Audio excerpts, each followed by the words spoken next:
Bon CV, bien rédigé, ça répond bien à la demande.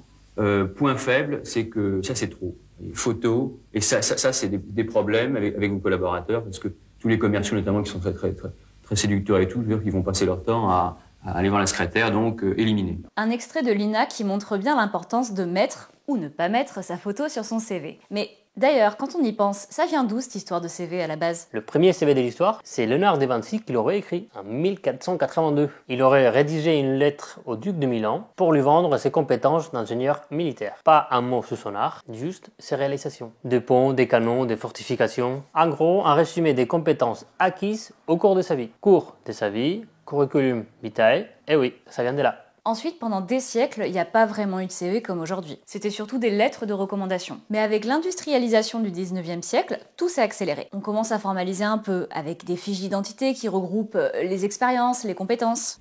Alors celle-ci c'est plus intéressant. La photocopie est de mauvaise qualité, elle aurait pu faire une photocopie de meilleure qualité, mais l'expérience est intéressante. Je pense qu'on peut la garder dans un deuxième choix. On ne va pas la convoquer tout de suite, mais si on ne trouve pas des gens de premier choix, on la convoquera dans un deuxième choix. C'est vraiment dans les années 50-60 que le CV devient ce qu'on connaît aujourd'hui. Un CV tapé à la machine, envoyé par la poste, tout ça. Les grandes boîtes veulent standardiser les candidatures. Et en parallèle, on commence à psychologiser les embauches. Enfin, vous avez été convoqué pour un entretien d'embauche. Cette fois, c'est sûrement dans la poche.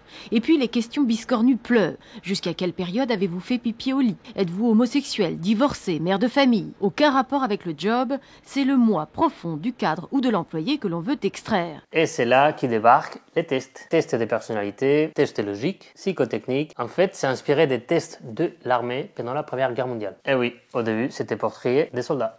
Recruter un homme, aujourd'hui, c'est un acte professionnel, difficile. Il y a un peu ce qu'on pourrait appeler une sauce autour, qui sont les tests, la graphologie.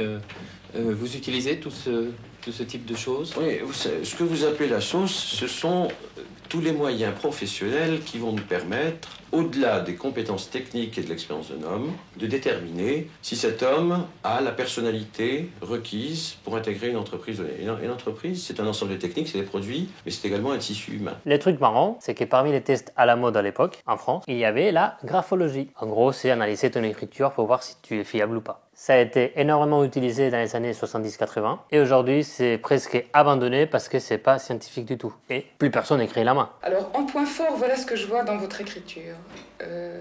Je vois que vous êtes intelligent, Oui, merci. que vous avez des idées, que vous avez beaucoup d'ambition et que vous êtes assez débrouillard. En revanche, au niveau des points faibles, peut-être que vous avez des ambitions un peu au-dessus de votre potentiel. On doit se tromper souvent en graphologie quand même. Non, on ne se trompe pas souvent. Aujourd'hui, on a plutôt des recruteurs qui vont regarder ton profil LinkedIn, qui vont analyser ton test Big Five, un test à la mode, plus ou moins à la mode, ou encore qui vont analyser ton entretien vidéo avec une IA. Bref, on ne sait pas si De Vinci aurait eu le job aujourd'hui, mais si jamais il était beau gosse, on lui recommande de ne pas mettre sa photo sur son CV, on ne sait jamais, ça pourrait distraire ses collaboratrices. Mais encore, si tu as appris un truc et partage à un pote qui a un plan dans les candidatures.